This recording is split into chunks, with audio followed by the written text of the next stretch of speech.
যেমন একটা ভাব যে আমরা বোধহয় জুলাই সনদ বাস্তবায়ন করব না, এই কথা। কিন্তু আপনারা তো সংবিধান সংস্কার মানে সিআরসিতে শপথ না নেওয়ার কারণে তারা তো মানে জামায়াত কিংবা বাতেন ভাই তো আপনাদের প্রতি আস্থা রাখতে পারে না। দেখেন, সিআরসিতে আমরা যে মানে শপথ নিলাম না, আচ্ছা বলেন তো, ওনাদের জামাতে ইসলামের এবং এনসিপি ওনাদের যে জোটের যারা মহিলা সংসদ সদস্য নির্বাচিত হয়েছেন, তারা কি এই এই সিআরসিতে শপথ নিয়েছেন?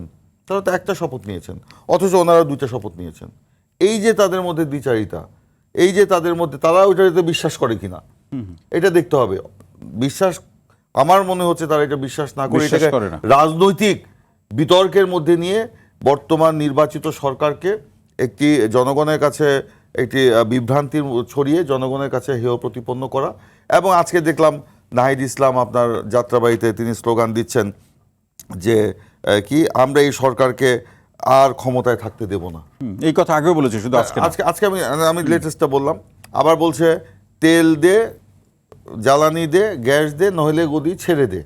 আজকে 6টা মাস সরকার, এই তেল এবং গ্যাসের যে সংকট, এই তেল গ্যাসের সংকটের জন্য তো বিএনপি সরকার দায়ী নয়, এই সংসদ দায়ী নয়, এই সরকার দায়ী নয়। তার মানে এখানে প্রিন্স ভাই একটা রাজনৈতিক প্রশ্ন।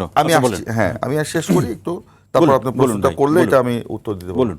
এই যে গ্যাস এবং তেলের যে সংকট বিগত আওয়ামী লীগ সরকারের লুটপাটের কারণে, আওয়ামী লীগ সরকার বিগত 15 বছরে বাংলাদেশের নিজস্ব একটি গ্যাসের কূপ খনন করতে দেয় নাই, করেও নেই, করতেও দেয়নি। কারণ তারা আমদানি নির্ভর গ্যাস নিয়েছে, কারণ ওখানে তাদের কমিশন ছিল। কমিশন লাভের মাধ্যমে তারা পকেটে 2 পয়সা তারা ঢোকাতে চেয়েছিল।